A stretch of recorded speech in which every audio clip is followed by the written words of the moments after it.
नमस्कार. माळीण एक गाव होतं, हा फक्त एका गावाचा प्रश्न आहे का? आठवा तो दिवस 30 जुलै 2014 ची सकाळ.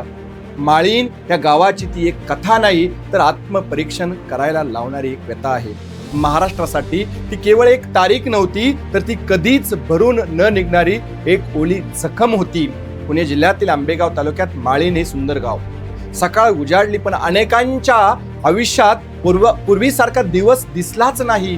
डोंगराचा मोठा भाग कोसळला, घरे उद्ध्वस्त झाली, संपूर्ण गावावरती संकट कोसळलं. 150 पेक्षा जास्त माणसांचं आयुष्य संपलं. शेकडो जनावरे मातीच्या ढिगाऱ्याखाली कायमची गुडूप झाली. पण आज इतक्या वर्षानंतर एक प्रश्न आपण स्वतःला विचारला पाहिजे, खरंच माळीण ही मानव निर्मित दुर्घटना होती का निसर्गाचा कोप होता की पाऊस जबाबदार होता?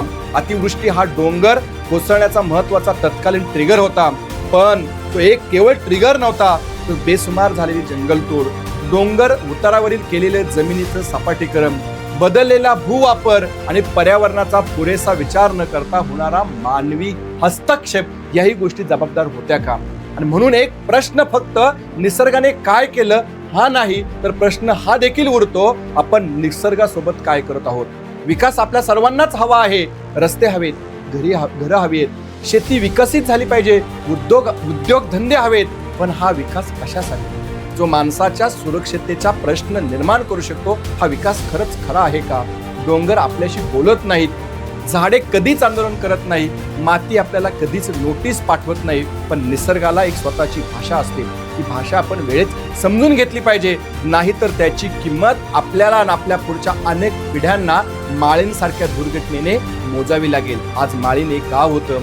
या निमित्ताने या घटनेकडे आपण पुन्हा पाहत असताना केवळ दुःख व्यक्त करून थांबून चालणार नाही. आज महाराष्ट्रामध्ये माळीण सारखे अनेक संकटग्रस्त गावं आहेत. माळीणने महाराष्ट्राला एक मोठा धडा दिला. पर्यावरणाचं संरक्षण म्हणजे विकासाला विरोध नाही, तर सुरक्षित आणि शाश्वत विकासाची हमी आहे.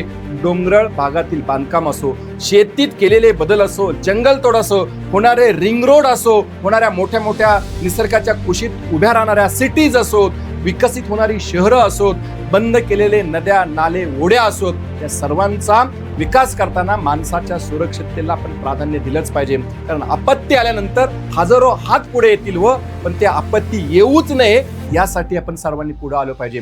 माळीणमधील त्या प्रत्येक जीवाला हीच खरी श्रद्धांजली ठरू शकते.